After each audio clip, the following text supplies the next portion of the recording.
Personal cultivation leads to personal gains. Regardless of your birth family, your karmic connections with your parents and siblings, no matter how good or bad they are, these are all karmic connections in this life. These karmic connections stem from the past life's grievances and debts. Some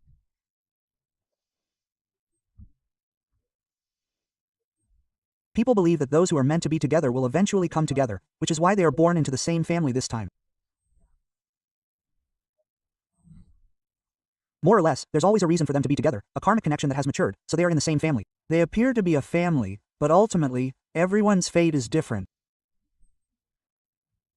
Even though they share a common karma, they weren't necessarily a family in their past lives. Everyone still has their own life. Doing more good deeds or fewer good deeds also makes a difference. Therefore, in this life, when karmic connections bring people together in a family, some people have an easier time, while others are bound by karmic debts.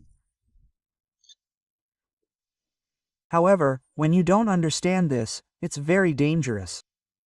For example, in Chinese culture, we talk about filial piety and obedience.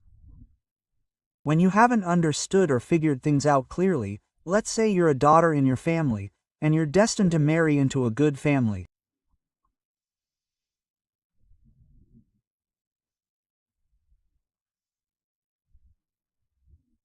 So, after you marry into this good family, your life unfolds in this way. Your life in this good family is different from your original birth family. But after you're in a good family, a normal, good family, you think about your parents and siblings in your original family who are still suffering, still facing many problems, and still burdened with unresolved grievances. So, some people feel that they shouldn't abandon their original family and live a good life here. Do you think some people feel this way? Yes, they do. They feel uneasy. They think, how can I abandon them like this? So, even though she might be in a good family, her heart is troubled by this mistaken notion. Isn't this wrong? My parents are suffering so much, my siblings are suffering so much, and I can live so well. This is wrong. I should go back and suffer with them. Quote.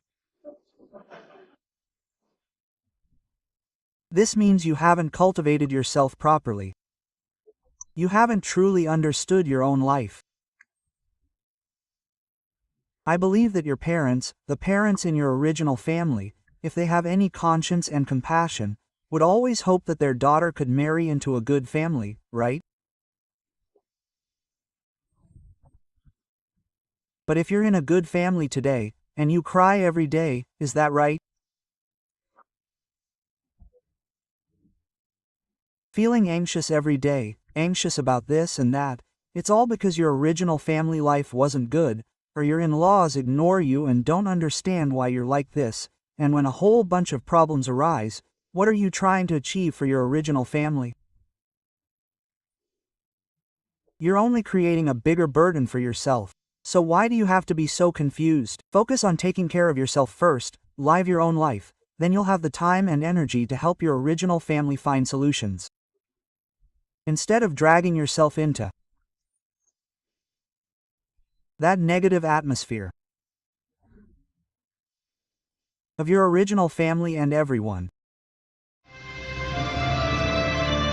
crying together.